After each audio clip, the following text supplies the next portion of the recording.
అందరికీ నమస్కారం. Welcome to Sandhya kitchen India. ఈరోజు మనం ఆరోగ్యకరమైన మరియు రుచికరమైన జలపుష్పంతో ఒక వంటకం చేసుకుందాం. ఇవి పక్కే వెరైటీ అండి.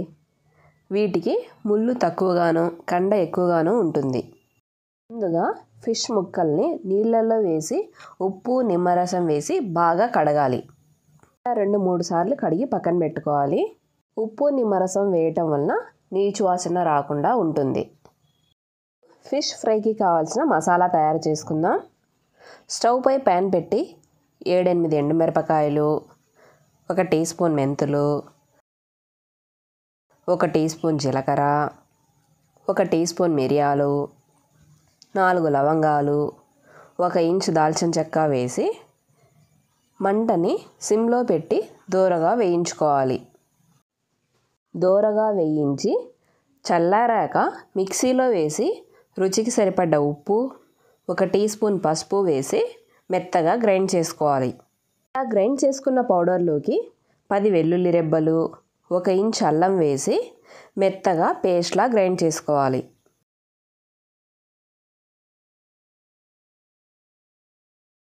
ఒక మిక్సింగ్ బౌల్ తీసుకొని 2 టేబుల్ స్పూన్ల శనగపిండిని తీసుకొని అందులోకి మనం గ్రైండ్ చేసుకున్న మసాలా పేస్ట్ వేసి సగం చెక్క నిమ్మరసం పిండి అన్నింటినీ బాగా కలిపి మనం కడిగి పెట్టుకున్న ఫిష్ ముక్కలు ఉన్నాయి కదా, అందులో నుండి ఫ్లాట్గా ఉన్న ముక్కలు తీసుకొని మసాలా ముక్కలకంతా బాగా పట్టే రకంగా కలిపి 1 గంట పాటు పక్కన పెట్టుకోవాలి. అప్పుడే ముక్కలకి ఉప్పు కారం బాగా పట్టి రుచిగా ఉంటాయి.